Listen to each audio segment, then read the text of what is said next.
തിരുവനന്തപുരം നഗരത്തിലൂടെ യാത്ര ചെയ്യുമ്പോൾ ആദ്യം മനസ്സിൽ വരുന്നത് സൂവോ മ്യൂസിയമോ മാത്രമല്ല. അവയ്ക്കപ്പുറം നഗരത്തിന്റെ ശ്വാസമായി നിൽക്കുന്ന രണ്ടു സാന്നിധ്യങ്ങളാണ് മുന്നിൽ ഉയർന്നുവരുന്നത്. കുതിരമാളിക, ശ്രീ പത്മനാഭസ്വാമി ക്ഷേത്രം.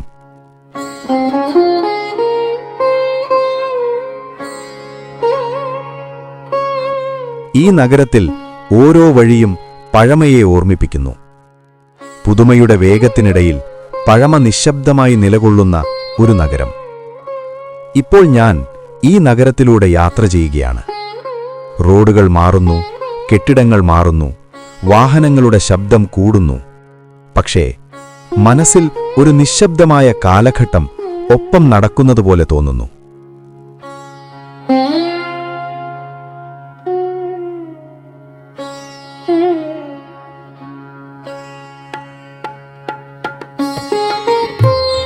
കുതിരമാളിക വെറുമൊരു കൊട്ടാരമല്ല, അത് രാജവംശത്തിന്റെ ശ്വാസമാണ്.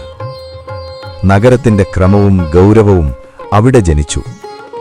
പത്മനാഭസ്വാമി ക്ഷേത്രം വെറും ആരാധനാലയം മാത്രമല്ല, ഈ നഗരത്തിന്റെ ആത്മാവാണ്. ഭരണം ആരാധനയോട് ചേർന്നിരുന്ന ഒരു കാലത്തിന്റെ സ്മരണം.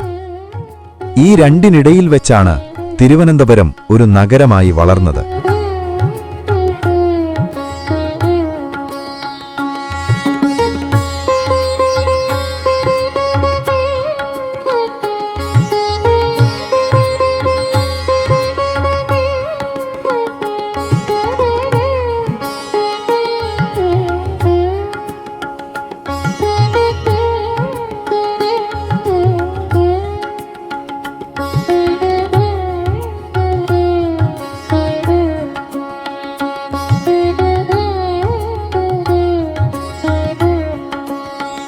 ഇന്ന് നഗരം മുന്നോട്ടു പായുമ്പോഴും അത് പഴമയെ വിടുന്നില്ല. കാരണം ഈ നഗരത്തിന് ഓടാൻ പഠിപ്പിച്ചത് പഴമ തന്നെയാണ്. ഇപ്പോൾ ഈ യാത്രയിൽ ഞാൻ വഴികളിലൂടെ മാത്രമല്ല നടക്കുന്നത്, ഒരു നഗരത്തിന്റെ ഓർമ്മകളിലൂടെ നടക്കുകയാണ്.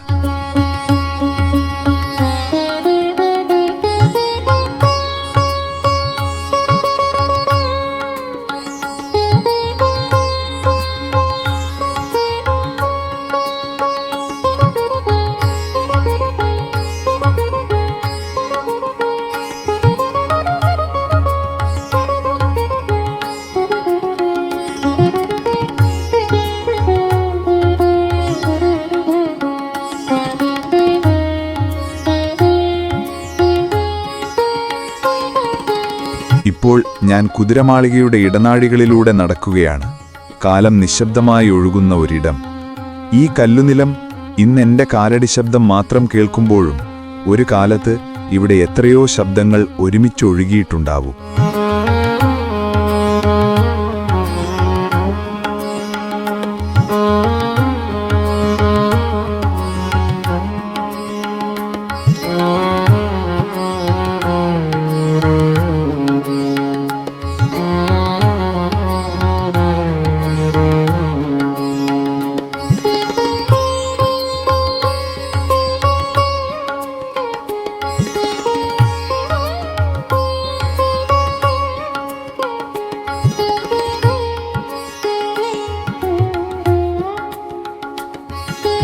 ഇടനാഴിയുടെ ഓരോ വളവിലും നിൽക്കുമ്പോൾ അറിയാതെ മനസ്സിലൊരു ചിന്ത ഉണരുന്നു.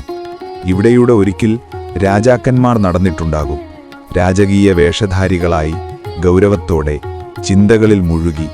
അവരുടെ പിന്നാലെ മന്ത്രിമാർ രാജകാര്യങ്ങൾ ചർച്ച ചെയ്ത് മൃദുവായ ശബ്ദത്തിൽ സംസാരിച്ചിട്ടുണ്ടാകും.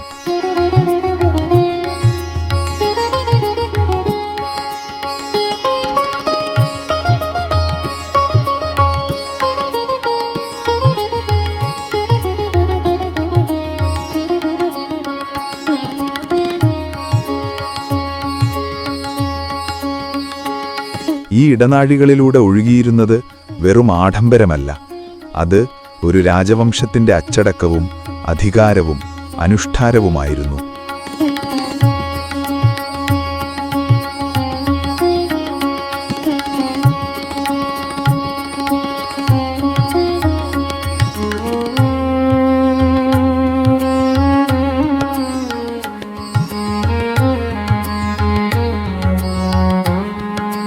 ഇപ്പോൾ നടന്ന് നടന്ന് ഞാൻ കൊട്ടാരമുറ്റത്തേക്കെത്തുമ്പോൾ അപ്രതീക്ഷിതമായി ഒരു നൊസ്റ്റാൾജിയ മനസ്സിനെ പിടിച്ചെടുക്കുന്നു.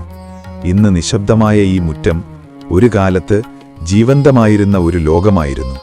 ഇവിടെ അന്ന് രാജകീയ സൈനികർ നടന്നിട്ടുണ്ടാകും, വാളുകളും കവചങ്ങളും അച്ചടക്കമുള്ള ചുവടുകളുമായി.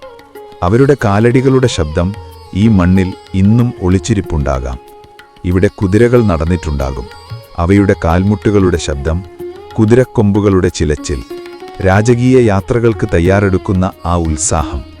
ഈ മുറ്റത്തുകൂടി രാജാക്കന്മാർ കടന്നുപോയിട്ടുണ്ടാകും, ചിലപ്പോൾ ആത്മവിശ്വാസത്തോടെ, ചിലപ്പോൾ ഭാരിച്ച ചിന്തകളോടെ, രാജ്യത്തിന്റെ ഭാവി മനസ്സിൽ ചുമന്ന്.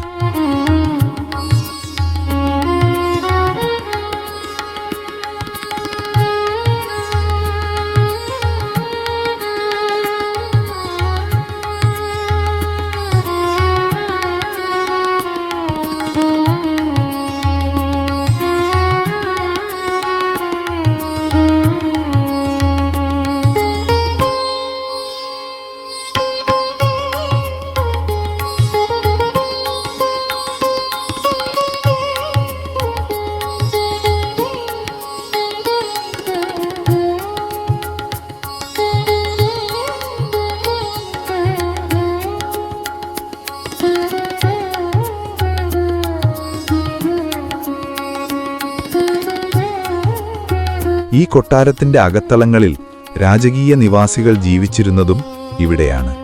സേവനത്തിൽ നിന്ന് ഒരടി പിന്നോട്ടില്ലാതെ നിന്ന തൊഴിലാളികൾ. അവരുടെ അധ്വാനമാണ് ഈ കൊട്ടാരത്തിന് ശ്വാസം നൽകിയത്. ഇവിടെ മന്ത്രിമാർ രാജകാര്യങ്ങൾ ചർച്ച ചെയ്തിട്ടുണ്ടാകും, നാടിന്റെ നന്മയ്ക്കായി തീരുമാനങ്ങൾ എടുത്ത നിമിഷങ്ങൾ. ഒരു വാക്ക് ഒരു രാജ്യത്തിന്റെ ഭാവി മാറ്റിയ കാലങ്ങൾ. ഇന്ന് ഈ മുറ്റത്ത് നിൽക്കുമ്പോൾ അവരെല്ലാവരും ഇവിടെയുണ്ട് എന്നൊരനുഭൂതി. കാണാൻ പറ്റാത്തവരായി, കേൾക്കാൻ പറ്റാത്ത ശബ്ദങ്ങളായി.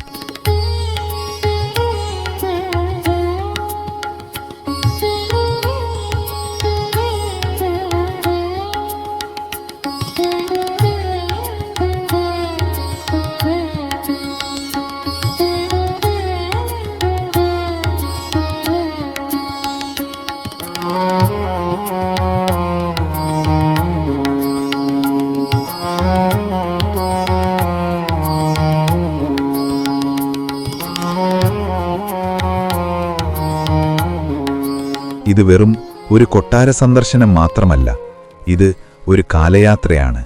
പഴയ തിരുവിതാംകൂർ രാജവംശത്തിന്റെ ജീവിതത്തിലേക്ക് നമ്മെ തിരിച്ചു കൊണ്ടുപോകുന്ന ഒരു യാത്ര. ഇന്ന് നമ്മളിവിടെ നിശബ്ദമായി നിൽക്കുമ്പോഴും ഈ മണ്ണ് ഇന്നും അവരുടെ കഥ പറയുകയാണ്, കേൾക്കാൻ മനസ്സുണ്ടെങ്കിൽ മാത്രം.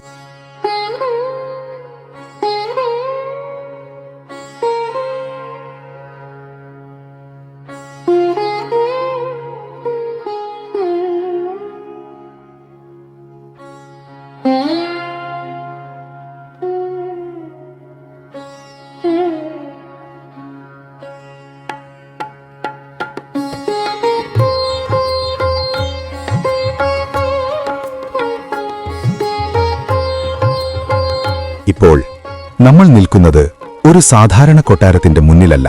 ഇത് ചരിത്രം ശ്വാസമെടുക്കുന്ന ഒരു സ്ഥലമാണ്. അതെ, ഒറ്റനോട്ടത്തിൽ ഇത് ഒരു വലിയ രാജകൊട്ടാരം പോലെയാണെങ്കിലും ഇതിന്റെ മൂലയിൽ ഒളിഞ്ഞിരിക്കുന്ന ആ കഥകൾ വളരെ ആഴമുള്ളതാണ്. ഇതാണ് കുതിരമാളിക, അല്ലെങ്കിൽ പുത്തൻമാളിക.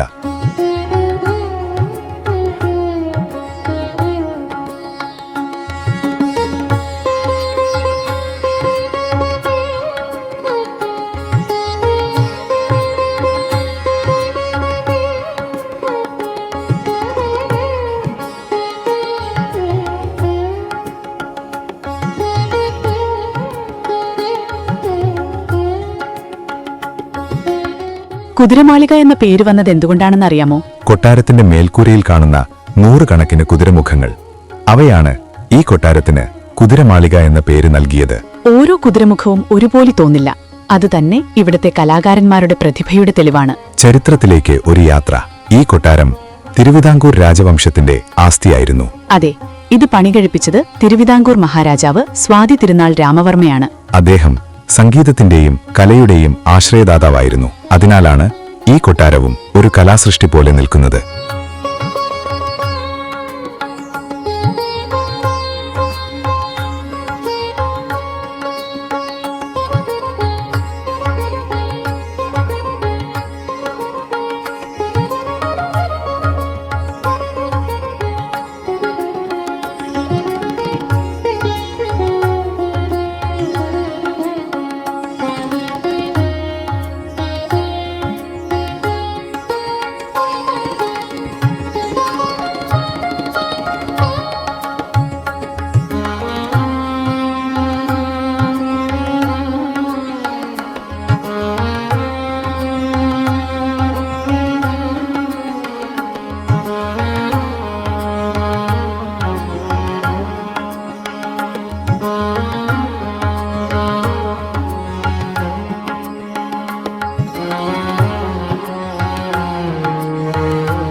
കൊട്ടാരം പണികഴിപ്പിച്ചത് ഏകദേശം 1840കളിലാണ്. അതായത് ഏകദേശം 180 വർഷത്തിലധികം പഴക്കമുള്ള ഒരു സ്മാരകം. നിർമ്മാണത്തിന്റെ അത്ഭുതം. ഇത് പണിയാൻ എത്ര പേർ പ്രവർത്തിച്ചിരിക്കുമെന്ന് നിങ്ങൾ ചിന്തിച്ചിട്ടുണ്ടോ? ചരിത്രരേഖകൾ പറയുന്നത് ഏകദേശം 100 കണക്കിന് പ്രാവീണ്യമുള്ള പണിക്കാർ, ശില്പികൾ, മരപ്പണിക്കാർ. ഏകദേശം 4 മുതൽ 5 വർഷം വരെ എടുത്താണ് ഈ കൊട്ടാരം പൂർത്തിയാക്കിയതെന്നാണ് വിശ്വാസം. കല്ലും മരവും ചുണ്ണാമ്പും ഉപയോഗിച്ചുള്ള പരമ്പരാഗത കേരള വാസ്തുശൈലി. പുറത്തുനിന്ന് നോക്കുമ്പോൾ തന്നെ അത് വ്യക്തമായി കാണാം. പുറക്കാഴ്ചകളുടെ സൗന്ദര്യം. ഈ കൊട്ടാരത്തിന്റെ പുറംഭാഗം നോക്കൂ. ഉയർന്ന മേൽക്കൂര, ചുവന്ന ഓടുകൾ. ചുറ്റുമുള്ള മരങ്ങളും തുറസായ മുറ്റവും ഈ കൊട്ടാരത്തെ ഇന്നും ജീവനുള്ളതുപോലെ നിലനിർത്തുന്നു. കാലം കടന്നുപോയിട്ടും ഈ മതിലുകൾ ഇന്നും രാജകീയമായ ഒരു നിശബ്ദത സൂക്ഷിക്കുന്നു. കാലത്തിന്റെ സാക്ഷ്യം. ഇവിടെ നിൽക്കുമ്പോൾ ഒരു കാര്യം തീർച്ച. ഈ കൊട്ടാരം കല്ലുകളുടെ കൂട്ടമല്ല. ഇത് തിരുവിതാംകൂർ രാജവംശത്തിന്റെ ഗൗരവവും ഒരു രാജാവിന്റെ കലാപ്രേമവും ഒരു കാലഘട്ടത്തിന്റെ ഓർമ്മയുമാണ്. കുതിരമാളിക. കാലം മാറ്റിയിട്ടും ചരിത്രം മറക്കാത്ത ഒരു കൊട്ടാരം.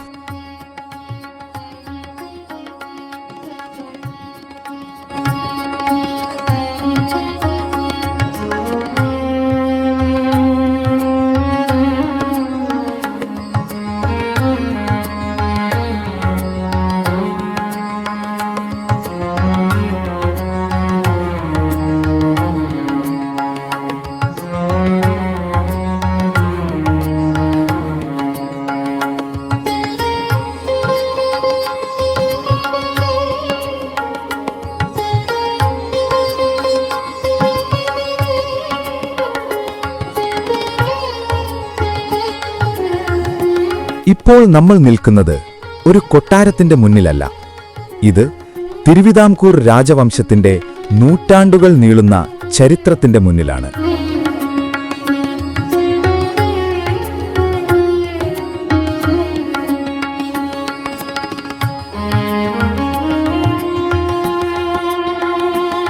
ഈ കുതിരമാളിക അല്ലെങ്കിൽ പുത്തൻമാളിക വെറും ഒരു രാജകീയ നിർമ്മാണമല്ല, ഒരു രാജവംശത്തിന്റെ ചിന്തകളും മൂല്യങ്ങളും വിശ്വാസവും കലാപ്രേമവും ഒന്നിച്ചു ചേർന്ന ഒരു സ്മാരകമാണ്.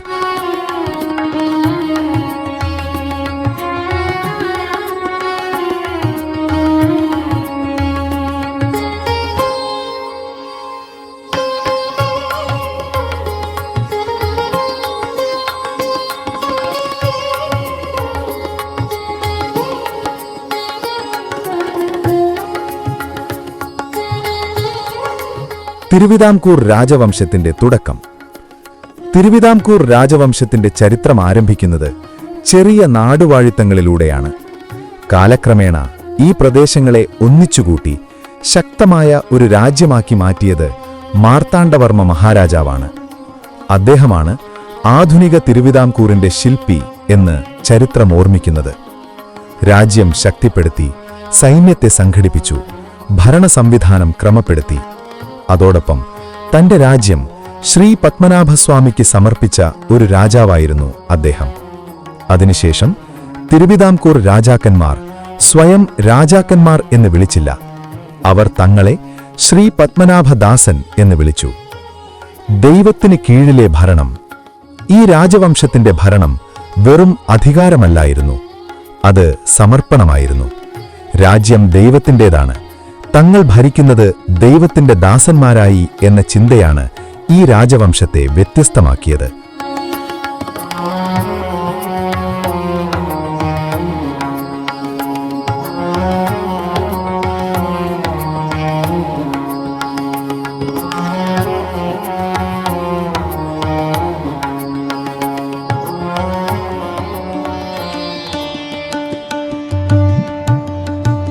കലയും സംസ്കാരവും വളർത്തിയ രാജാക്കന്മാർ.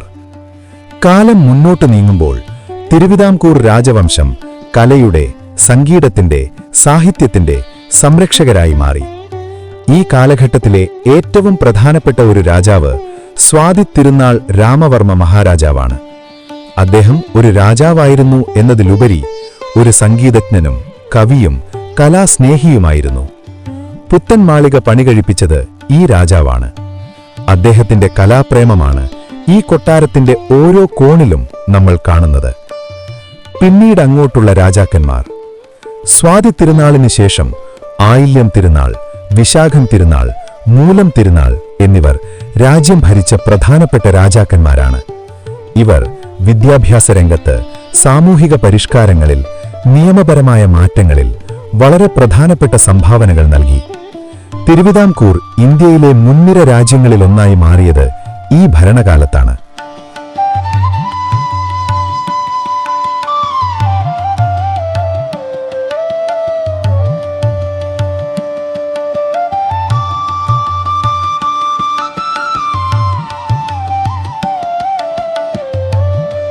അവസാന രാജാവ്.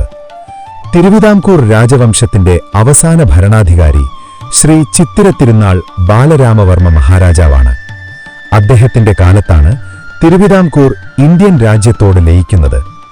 രാജഭരണം അവസാനിച്ചുവെങ്കിലും ഈ രാജവംശത്തിന്റെ പൈതൃകവും സംസ്കാരവും മൂല്യങ്ങളും ഇവിടെ ഈ പുത്തൻ മാളികയിൽ ഇന്നും ജീവിക്കുന്നു.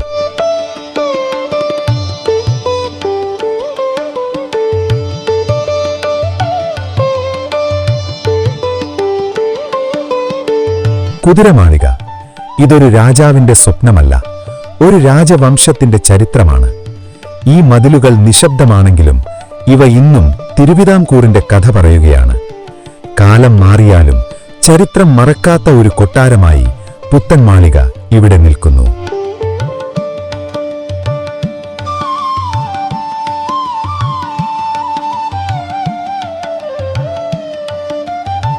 ഇപ്പോൾ നമ്മൾ ഈ കൊട്ടാരത്തിന്റെ അകത്തളങ്ങളിലേക്ക് കടക്കുമ്പോൾ ഇതൊരു കെട്ടിടത്തിനുള്ളിലേക്ക് പ്രവേശിക്കുന്നതല്ല, ഒരു കലാലയത്തിലേക്കുള്ള പ്രവേശനമാണ്. ഒറ്റ നോട്ടത്തിൽ തന്നെ ഇവിടെ കാണുന്ന ഓരോ ചുവരും ഓരോ മേൽക്കൂരയും ഒരു കഥ പറയുന്നത് പോലെ തോന്നുന്നു. ചിത്രപ്പണികൾ, നിറങ്ങളിൽ എഴുതിയ ചരിത്രം. ഈ കൊട്ടാരത്തിലെ ചിത്രപ്പണികൾ വെറും അലങ്കാരത്തിനായുള്ളതല്ല. ഇവിടെ ചുവരുകളിൽ കാണുന്ന ചിത്രങ്ങൾ പുരാണ കഥകളും ഇതിഹാസ സംഭവങ്ങളും രാജവംശത്തിന്റെ ദൈനംദിന ജീവിതവും അടയാളപ്പെടുത്തുന്നതാണ്.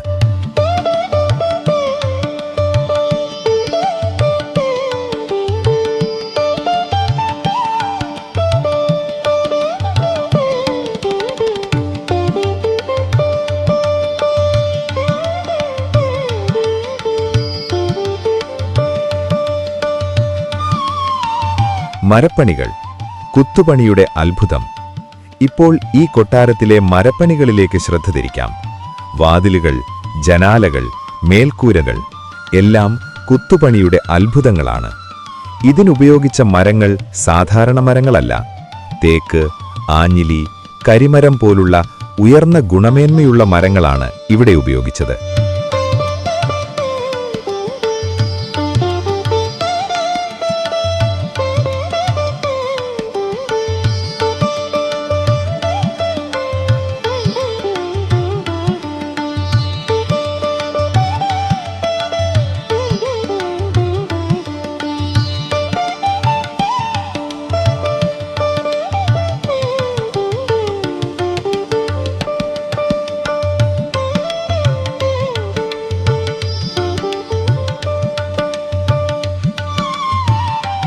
ഈ മരങ്ങൾ കൊണ്ടുവന്നത് പശ്ചിമഘട്ടത്തിലെ ഘനവനങ്ങളിൽ നിന്നാണ്. മരങ്ങൾ വെട്ടിയ ശേഷം കാളവണ്ടികളിലും ചുമലിലേറ്റിയും ചില ഭാഗങ്ങളിൽ നദികളിലൂടെ തള്ളിക്കൊണ്ടുവന്നുമാണ് ഇവിടെ എത്തിച്ചത്. ഈ ജോലി ചെയ്തത് പ്രാവീണ്യമുള്ള മരപ്പണിക്കാരാണ്. അവർ മരത്തെ വെറും സാമഗ്രിയായി കണ്ടില്ല, ജീവനുള്ള ഒരു വസ്തുവായി കണ്ടാണ് അവർ പണി ചെയ്തത്.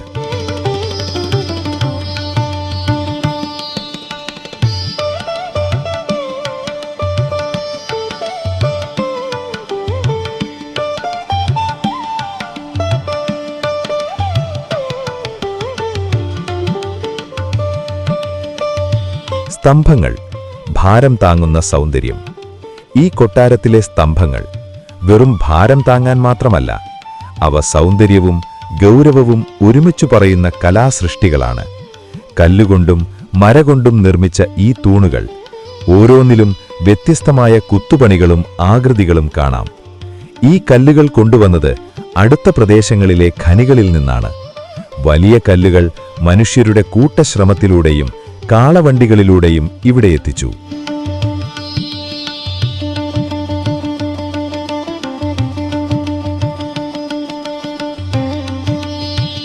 ഈ ജോലി ചെയ്തത് പ്രാവീണ്യമുള്ള പണിക്കാരാണ്. അവർ ചുണ്ണാമ്പ് തയ്യാറാക്കാൻ ചിപ്പികളും ചുണ്ണാമ്പ് കല്ലും ഉപയോഗിച്ചിരുന്നു. ഈ മുഴുവൻ നിർമ്മാണ പ്രക്രിയയും നടത്തിയത് നൂറുകണക്കിന് പ്രാവീണ്യമുള്ള പണിക്കാരാണ്. അവരുടെ ഒരൊറ്റ ദിവസത്തെ അധ്വാനം പോലും ഇന്ന് ഈ കൊട്ടാരത്തിന്റെ ഒരു ഭാഗമായി നിൽക്കുന്നു.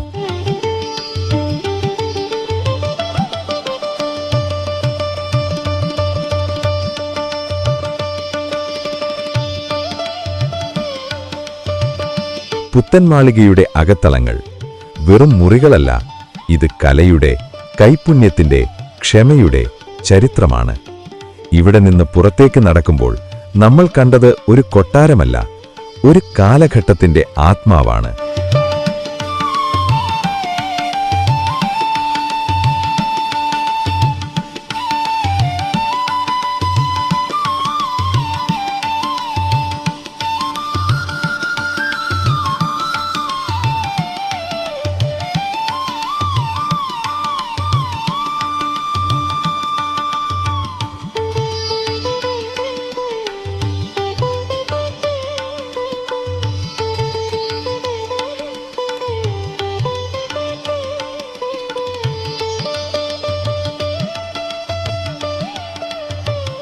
ഇനി നമ്മൾ നടന്നെടുക്കുന്നത് ശ്രീ പത്മനാഭസ്വാമി ക്ഷേത്രത്തിലേക്കാണ്.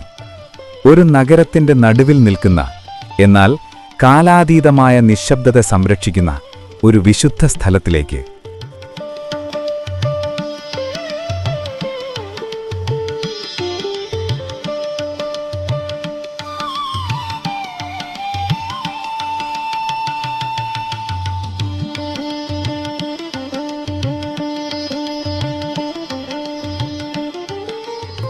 ശ്രീ പത്മനാഭസ്വാമി ക്ഷേത്രം സ്ഥിതി ചെയ്യുന്നത് കേരളത്തിന്റെ തലസ്ഥാനമായ തിരുവനന്തപുരം നഗരത്തിന്റെ ഹൃദയഭാഗത്താണ്.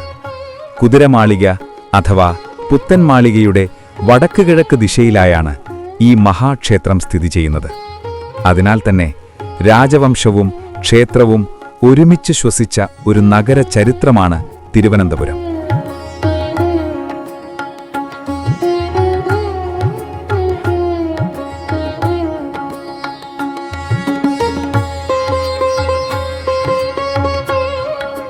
ഇവിടെ പ്രതിഷ്ഠിക്കപ്പെട്ടിരിക്കുന്നത് അനന്തനാഗത്തിന്റെ മേൽ ശയനിച്ചിരിക്കുന്ന ശ്രീ മഹാവിഷ്ണുവാണ്. ശ്രീ പത്മനാഭൻ 3 വാതിലുകളിലൂടെ ദർശനം നൽകുന്ന അപൂർവ രൂപം. തല, ഉടൽ, പാദങ്ങൾ, 3 ദർശനങ്ങൾ, ഒരു ദൈവം, ഒരു സമ്പൂർണത.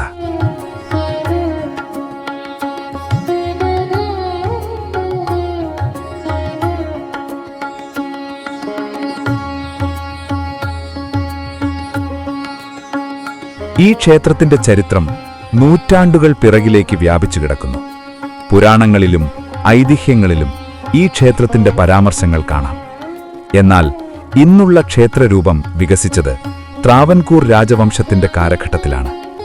ക്ഷേത്രം പണി കഴിപ്പിച്ചത് ആര്? ശ്രീ പത്മനാഭസ്വാമി ക്ഷേത്രത്തിന്റെ വികസനത്തിലും സംരക്ഷണത്തിലും പ്രധാന പങ്ക് വഹിച്ചത് ത്രാവൻകൂർ രാജാക്കന്മാരാണ്. 1749 സ്വന്തം രാജ്യം ശ്രീ പത്മനാഭസ്വാമിക്ക് സമർപ്പിച്ച ചരിത്രപ്രസിദ്ധമായ തൃപ്പാതിദാനം. അതിനുശേഷം ത്രാവൻകൂർ രാജാക്കന്മാർ സ്വയം രാജാക്കന്മാരല്ല, ദൈവത്തിന്റെ ദാസന്മാരായി മാറി. ദ്രാവിഡവും കേരളീയവും. ഈ ക്ഷേത്രത്തിന്റെ വാസ്തുവിദ്യ ദ്രാവിഡ ശൈലിയും കേരളീയ വാസ്തുവിദ്യയും ഒരുമിച്ച് ചേർന്ന അത്ഭുതമാണ്. ഉയർന്ന ഗോപുരം, ചുറ്റമ്പലം, നാലമ്പലം എല്ലാം കൃത്യമായ വാസ്തുശാസ്ത്ര നിയമങ്ങൾ പാലിച്ചാണ് നിർമ്മിച്ചത്. ക്ഷേത്രത്തിന്റെ കിഴക്കേ രാജഗോപുരം നഗരത്തിന്റെ ആകാശരേഖയിൽ തന്നെ ആധിപത്യം സ്ഥാപിക്കുന്നു. കല്ല്, ചുണ്ണാമ്പ്, തേക്കുമരം, പ്രകൃതിദത്തമായ സാമഗ്രികൾ മാത്രമാണ് ഉപയോഗിച്ചത്. നൂറുകണക്കിന് ശില്പികളും മരപ്പണിക്കാരും തങ്ങളുടെ ജീവിതകാലമർപ്പിച്ചാണ് ഈ ക്ഷേത്രം പണിതുയർത്തിയത്. ഓരോ ശിലയിലും ഓരോ തൂണിലും വിശ്വാസത്തിന്റെ മൗനഭാഷ എഴുതിയിരിക്കുന്നു. ഇവിടെ നടക്കുമ്പോൾ ഒരു നഗരത്തിന്റെ ശബ്ദങ്ങൾ പിന്നിലേക്ക് മാറുന്നു. മനസ്സ് പതുക്കെ ശാന്തമാകുന്നു. വിശ്വാസം വാക്കുകളില്ലാതെ സംസാരിക്കുന്ന ഒരു സ്ഥലം. അതാണ് ശ്രീ പത്മനാഭസ്വാമി ക്ഷേത്രം.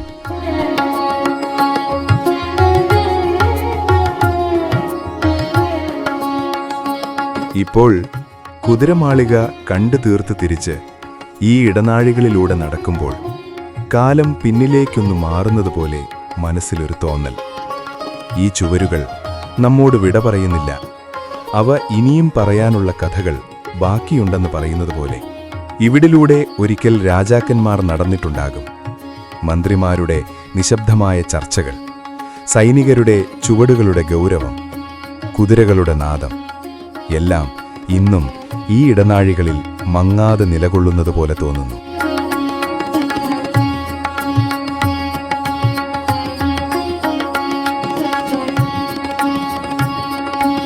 ഇപ്പോൾ നമ്മൾ നടക്കുന്നത് വെറും ഒരു കെട്ടിടത്തിലൂടെയല്ല, ഒരു കാലഘട്ടത്തിന്റെ ഓർമ്മകളിലൂടെയാണ്. ഈ കല്ലുകളും തൂണുകളും മരപ്പണികളും വെറും നിർമ്മിതികൾ മാത്രമല്ല, അവ കാലത്തെ താങ്ങി നിൽക്കുന്ന സാക്ഷികളാണ്.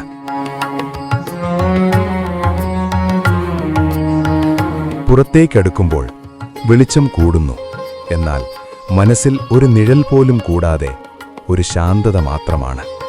നമ്മൾ ഇവിടെ നിന്ന് പുറത്തു പോകുന്നുണ്ടാകാം, പക്ഷേ കുതിരമാളിക നമ്മളിൽ നിന്ന് പുറത്തു പോകുന്നില്ല. ഇത് കാണേണ്ട ഒരു സ്ഥലം മാത്രമല്ല, അനുഭവിച്ചാൽ മാത്രം മനസ്സിലാകുന്ന ഒരു ഓർമ്മയാണ്. ഇടനാഴി പിന്നിൽ മറഞ്ഞു പോകുമ്പോഴും അകത്തുള്ള നിശബ്ദമായ ആ ശബ്ദങ്ങൾ ഇനിയും മനസ്സിൽ നടക്കുകയാണ്.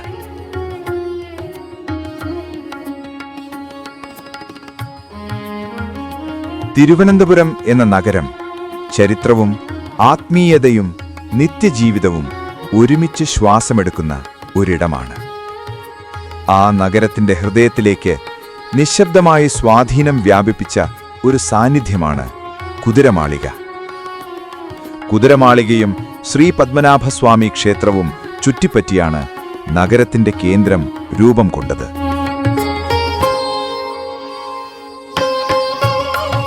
ഇവിടേക്ക് വന്ന കലാകാരന്മാർ, ശില്പികൾ, പണിക്കാർ, അവർ നഗരത്തിന് ഒരു കലാസംസ്കാരം നൽകി.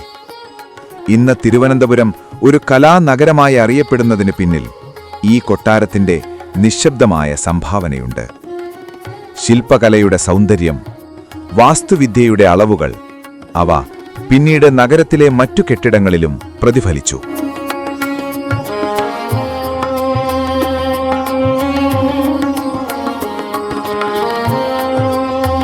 ഇന്ന് തിരുവനന്തപുരം മുന്നോട്ട് നടക്കുമ്പോഴും കുതിരമാളിക പിന്നിൽ നിൽക്കുന്നില്ല. അത് നഗരത്തിനൊപ്പം നടക്കുകയാണ്, ചരിത്രമായി, സംസ്കാരമായി, ആത്മാവായി.